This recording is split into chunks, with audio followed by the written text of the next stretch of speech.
There have been times when I've taken a big bowl of chickpeas and wild rice and eaten the whole bowl and gone and done a blood glucometer test, and my blood sugar was raised. And I was a little confused because I'm thinking, well, I'm eating whole grains and beans. This is nature, but my blood sugar clearly is going up. There's no question that, I just ate, so that makes it go up. But it went up a lot more than when I have a big salad. So that made me think, am I supposed to be, I know that white sugar is bad and refined pasta is bad, but now I'm eating beans and grains and still getting a rise in my blood sugar. And I was a little concerned that maybe I'm not supposed to just be eating a giant bowl of cooked beans and grains where a giant bowl of salad seems harmless. Can I get myself into blood sugar problems or type 2 pre-diabetes or type 2 diabetes by just eating big things of beans and grains with, maybe without the salad? Can you get in trouble blood sugar-wise with big things of beans and grains?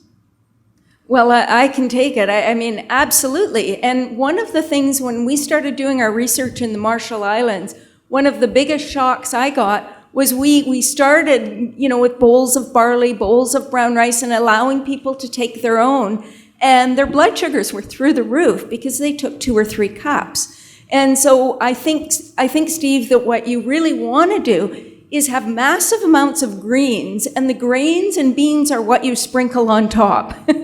And so because of course, the carbohydrate content of beans and grains is far higher than it is, especially grains, because of course beans have a very low glycemic index, as do greens. So if you make it mostly greens and beans, and then you throw on a measured amount of the starches, whether it's sweet potato or whether it's barley or whatever it is, that needs to be measured according to your energy requirements. So some people need a lot of calories. Some people, especially people with type 2 diabetes, don't.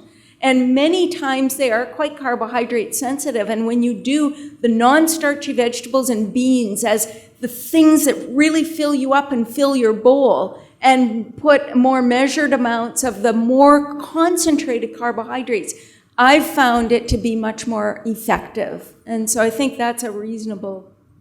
Anybody? Thank you, Brenda. And Brenda and I it's just amazing that we're like, I guess, sisters or brothers or whatever, because whatever she says is right.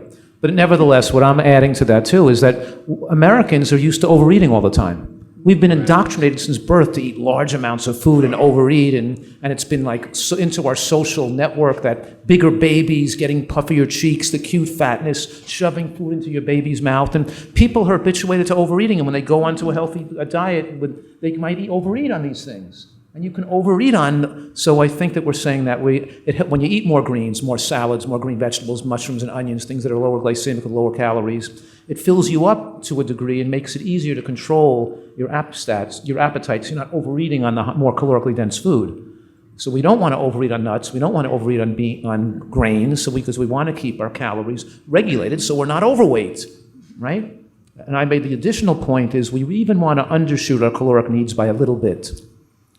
And this helps us do that. All these techniques you're learning up here help us undershoot our calories a little bit, to slow our metabolism down a little bit, which makes us age slower.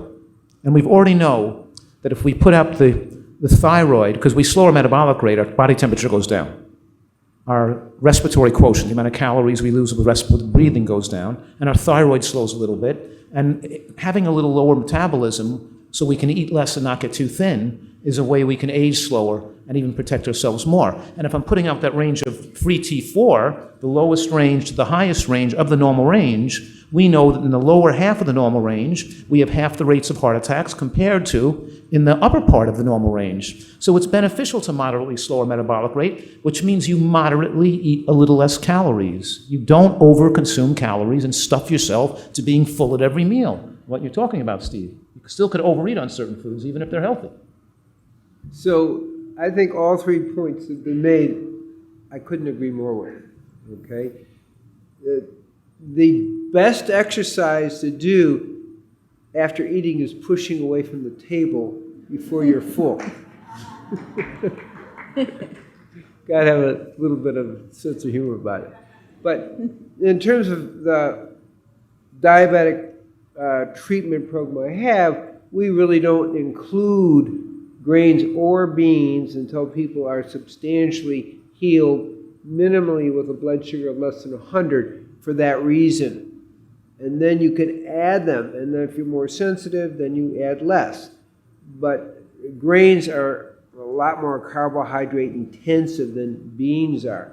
So I just put that in perspective is first beans, legumes, before we start talking about grains. And you can see if your system can handle it or not. So, but in terms of treatment, bigu. It's Chinese for no grains. Okay? For treatment, let's not confuse treatment with maintenance. Two separate things.